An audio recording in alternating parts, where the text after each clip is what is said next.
Hello সবাইকে, সবাই কেমন আছো? আশা করছি সবাই অনেক ভালো আছো। চলে এসেছি আবার একটা নতুন মিনি ব্লগ নিয়ে। তো প্রতিবারের মতো আজও বেরিয়ে পড়েছি পুজো দেওয়ার উদ্দেশ্যে। তো প্রতি শনিবারই আমরা কিন্তু পুজো দিতে বেরোই, তো আজও বেরিয়ে পড়েছিলাম। তার মধ্যে রাস্তায় একটুখানি ঝামেলা লেগে গেছিলো, সেটা তোমরা দেখতেই পেলে।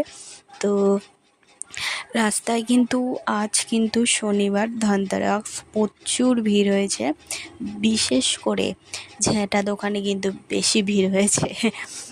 তো তোমরা কে কী কিনলে ধনতেরাসের দিনে অবশ্যই কমেন্ট করে জানাও। আর আমরা কিন্তু গরিব ফরিব মানুষ ভাই, আমরা ঝ্যাঁটাই কিনবো।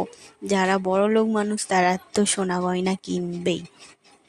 তো তখন আমরা যেই সময় গেছিলাম কিন্তু মায়ের আরতি হচ্ছিল, তো আমাদের অনেকক্ষণ ওয়েট করতে হচ্ছিল। তো ওয়েট করার পরে মায়ের আরতি শেষ হলো। দেখো সবাই দেখছে দাঁড়িয়ে, এতটাই ভালো লাগছে মায়ের আরতি দেখতে। সত্যি আরতিটা জাস্ট দেখো অসাধারণ হচ্ছিল।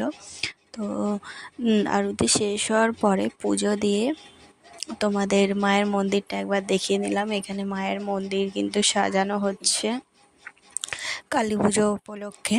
আর দেখো উলুবেড়িয়ায় কিন্তু খুব ভিড় হয়ে গেছে। তো আজকের ভিডিওটা এতটুকুই। নেক্সট ভিডিও কিন্তু খুব তাড়াতাড়ি আসতে চলেছে। আর তোমরা কিন্তু আমাকে অনেক অনেক ভালোবাসা দিয়েছো, এইভাবেই ভালোবাসা দিতে থাকো, আমার পাশে থাকো। টাটা।